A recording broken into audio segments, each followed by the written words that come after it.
All right, so Auden. Oh, I should point out real quick, I'm doing this in my room before school. One of you could probably walk in and interrupt this. So kind of like my cats and the other ones. You guys are like cats. Auden, his years 1907 to 1973. Decent run, sees a lot of things, primarily lives through both world wars and the Depression. He is English, but of course the Depression, the great one, doesn't only occur in America, so yeah. Um, the first thing I wanted to say, he is a major English talent. He's one of those guys other poets, even in his time, look to and are like, like, how do I compare with that? One of the first, it's called a craft book. When you study poetry, like when you're trying to write it, you always get assigned these craft books that are like, how do you write poems? And again, whenever Auden comes up, it's some version of, well, I do it like this. You can approach poetry like this, unless you're Auden, in which case you can just do what you want because you're awesome. So yeah, that's kind of the guy he is. I mentioned he's a major English talent, but he famously moves to America actually in 1939. He becomes a citizen in 1946. And I only say that because it's a particular bugbear of mine that the English claim him. We're studying him in Brit Lit, but he's also an American citizen. He lives in America for much of his life, and it's kind of like, maybe we get him. And on the same note, the reason that bothers me, I know you guys don't care, T.S. Eliot, another super famous poet who we don't read because you guys are not prepared to handle that, expatriates. He's American, but he moves to Britain, and he gets claimed by Brit Lit, which feels unfair to me. Anyway, Auden was a professor for a good chunk of his adult life, basically all of it. Again, I've told you guys many times, poetry doesn't pay, even if you're one of the greats. So that's what he does. He teaches poetry, in case that's like unclear.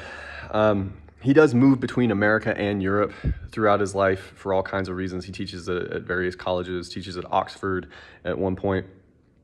The way I wanted to sum him up, I guess stylistically, he's a craftsman with a soul. So what I mean by that is his poems, a lot of the ones we'll read, are super technically impressive. And it can make it tricky for you guys to read sometimes because they're so like tightly woven. But what's interesting about that, because I think he's unintentionally flexing. He's just so damn good, But the soul bit, the impressive bit, is he can sort of exhibit all this technical mastery while still not losing his humanity, which is a hard thing to do, He's very much concerned with the ills of his day, but he will diagram them within technical verse. So again, the thing we might struggle with, and we'll talk about this, I guess, in class, is whether or not you guys can pick up on any of that humanity or if it's buried and we have to like find it together. He came to believe later in his career that poetry can't so much change the world as help you understand the world as it is. And that's an important distinction. When he's younger, and it's kind of part and parcel of my experience just as a person in the world, he had all this hope. And in some of his early poems, you get the impression that like maybe poetry can do something, can really change minds, that kind of thing. And whether it's life, whether it's the world wars and seeing that nothing really seemed to get better in his estimation, in his experience, later on he's like, well, maybe we can't do that, but maybe we can like open some eyes type of thing. The point I wanted to, I was like, why did I say that? We're going to read poems kind of from a smattering of his career because I want to give you guys a couple. We're going to read some early ones that are really famous, and these will be more hopeful. These will be like, things can change. This stuff matters. Let's figure out a way to get past the entire planet being on fire type of thing. All right, I got to turn the page.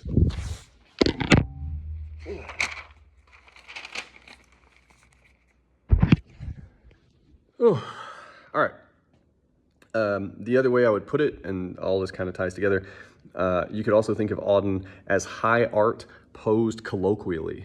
I know I use that word sometimes to refresh your memory. Colloquialism is everyday human speech, you know, approaching slang even. So he kind of participates in the romantic tradition of sounding more like regular people.